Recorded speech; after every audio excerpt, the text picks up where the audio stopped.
മുഖ്യമന്ത്രിയുടെ സ്വന്തം ജില്ലയായ കണ്ണൂരിലെ ആറളം ഫാമിൽ ഇപ്പോൾ എത്ര ആദിവാസിയെ ചവിട്ടി കൊന്നതാന 12 കൂടുതലായി. എനിക്ക് ദുഃഖം തോന്നിയ ഒരു സംഭവമാണത്.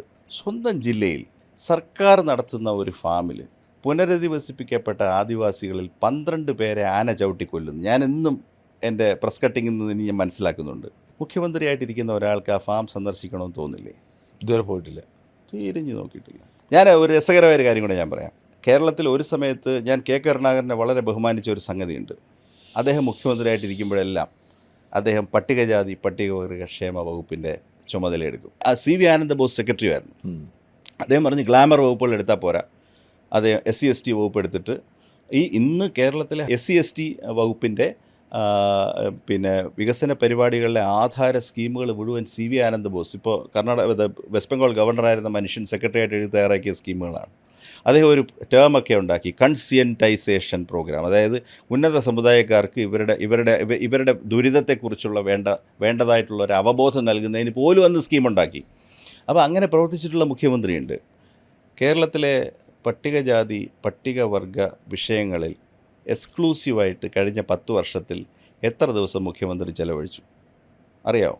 ഒരു പട്ടികജാതി അവരുടെ സംഘടന, ഇപ്പോൾ പട്ടികജാതി പട്ടികവർഗ വിഭാഗങ്ങളുടെ സംഘടന വിളിക്കുന്ന സമ്മേളനത്തിൽ പോകുന്ന കാര്യമല്ല ഞാൻ പറഞ്ഞത്. As the leader of the executive എത്ര ദിവസം അദ്ദേഹം പോയിട്ടുണ്ടെന്ന് അറിയാമോ? ഞാൻ പറഞ്ഞുതരാം. കൂടി വന്നാൽ 3 ദിവസം.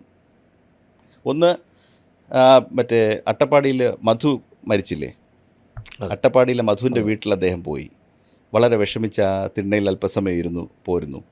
മധുവിൻ്റെ മധുവിൻ്റെ കൊലയിൽ നീതി ഡെലിവറി ചെയ്തെന്ന് പറയാൻ പറ്റുമില്ല. ഒന്നും നടന്നില്ല അതിനകത്ത്. കുറേ പ്രോസിക്യൂഷൻ നടത്തി അവസാനം അങ്ങനെ ശാശി എന്ന് പറഞ്ഞു പോയി. പിന്നെ വാളയാറിലെ കുട്ടികളുടെ ഇഷ്യൂവിൽ എനിക്ക് തോന്നുന്നില്ല അങ്ങനെ ഒരു സംഭവിച്ചില്ല. രണ്ടാമത് റീട്രയലൊക്കെ വരും. മൂന്നാറിൽ ഉരുൾപൊട്ടി. ആ സ്ഥലത്തിൻ്റെ പേര് ഞാൻ വിട്ടുപോയി, എന്തോ ഒരു പെട്ടി എന്ന് പറയുന്ന സ്ഥലത്ത്. അന്ന് ഗവർണറും ചീഫ് മിനിസ്റ്ററും അന്ന് സന്ദർശിച്ചു. അവർ SC തൊഴിലാളികളായിരുന്നു. അതൊരു പാടിയിലാണ് ഉരുൾപൊട്ടിയത്.